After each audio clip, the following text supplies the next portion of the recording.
La dernière opération est le perçage de 2 trous avec un outil motorisé radial. Une fois de plus, Shopturn nous propose un cycle pré-programmé pour ce genre d'opération. Il faudra cependant le définir en 2 fois, d'abord indiquer le type de perçage à réaliser et ensuite donner la position des 2 perçages sur la pièce. En mode édition du programme, sélectionnez la dernière ligne de votre programme. Puis dans le menu perçage, choisir la fonction perçage.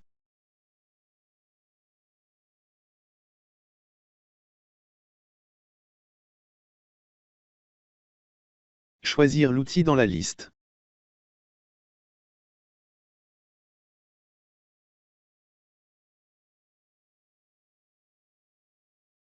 Renseignez les conditions de coupe de l'outil, telles qu'elles sont indiquées dans le dossier technique.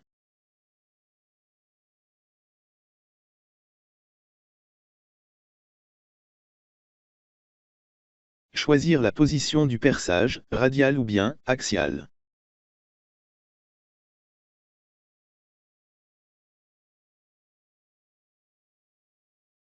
Indiquer si la profondeur du perçage sera donnée à partir de la pointe du forêt, ou bien à partir du corps du forêt. Indiquer la profondeur à percer. Indiquez si vous souhaitez réaliser un pointage avec votre outil, avant le perçage. Le lycée n'étant équipé que d'un seul porte-outil radial motorisé, nous ne ferons pas de pointage. Indiquez si le perçage traverse entièrement la pièce ou non. Il est possible de définir une temporisation en fin de perçage. Cette temporisation permet de garantir que le forêt a bien fini son dernier tour sur lui-même, avant de commander sa sortie de la pièce. Dans le cas contraire, l'outil pourrait arracher le dernier copeau. Valider l'opération de perçage. L'opération de perçage apparaît dans la liste du programme. On remarque que cette opération doit être liée à une ou plusieurs positions. En effet, pour l'instant nous avons décrit à Shopturn les perçages à réaliser, mais nous ne lui avons pas encore indiqué où les percer. Sélectionnez le menu Position.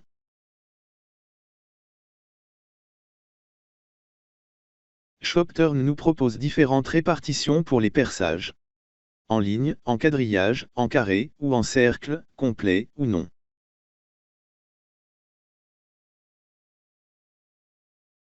Choisir la position du perçage, radial ou bien axial.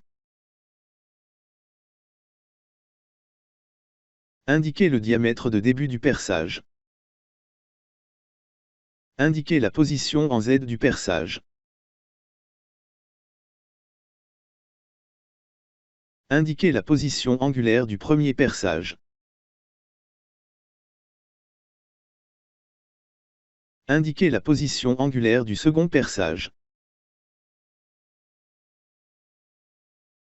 Indiquer le nombre de perçages à réaliser.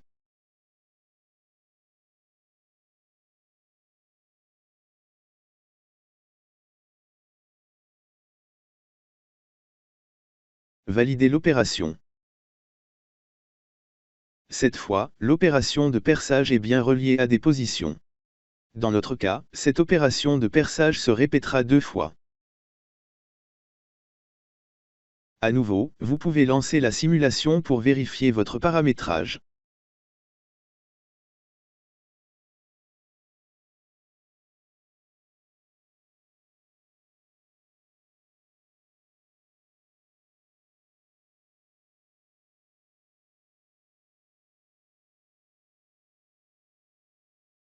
Après validation, revenez en mode édition du programme.